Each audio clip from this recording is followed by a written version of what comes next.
The Trump administration told a federal judge on Thursday that Congress cannot sue the executive branch, attempting to fight off a House committee's subpoena for documents related to aborted efforts to add a citizenship question to the 2020 census. James Burnham, an attorney with the Justice Department, argued that Congress cannot use the courts to enforce its subpoenas. It can only use the legislative tools it has at its disposal, he said. If they are enforceable in the courts, that would be a revolution in the history of the relationship between the branches, Burnham said. These cases would multiply like rabbits. D.C. District Judge Randolph D. Moss seemed skeptical of Burnham's argument. It seems to be kind of remarkable to suggest that Congress as an institution can't enforce its subpoenas, Moss said, adding that, without that right, congressional subpoenas would be little more than requests. Burnham responded that Congress has plenty of legislative powers, from appropriations to impeachment, to provide leverage for its subpoenas. The suggestion that Congress could impeach an official for defying a subpoena is one of several court arguments that the administration has made in recent months that's in conflict with President Trump. Donald John Trump. Democrats outraged over White House lawyers claim that some foreign involvement in elections is acceptable. Senators take reins of impeachment trial in marathon question session. White House announces task force to monitor coronavirus. Moore's impeachment defense in his ongoing Senate trial.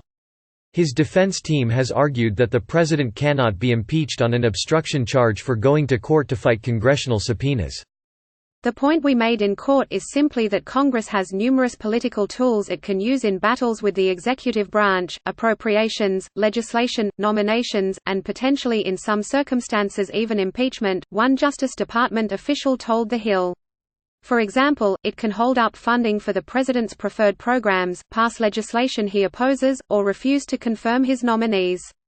Megan Barbero, an attorney for the House, argued that it would be impractical to use appropriations as a tool for gaining information from agencies, and pointed out that neither impeaching the president nor holding cabinet officials in contempt has helped Congress obtain information from the executive branch in recent months.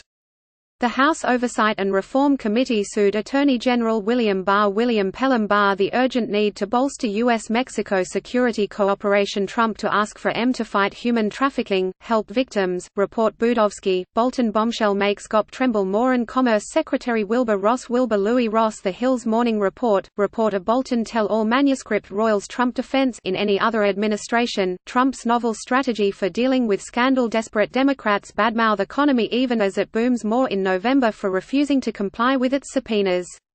The panel is investigating the Trump administration's effort to add a citizenship question to this year's census, an effort that was abandoned after the Supreme Court in June rejected the rationale that the Commerce Department offered for the move.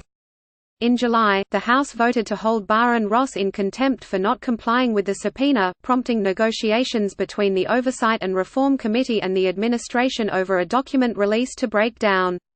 Despite his skepticism over the administration's arguments about lawmakers' lack of legal standing, Moss said he was inclined to minimize his involvement in the dispute unless the two sides are at an impasse. He asked them to continue negotiating and file a joint report on their progress on February 13. Updated at 4:25 p.m.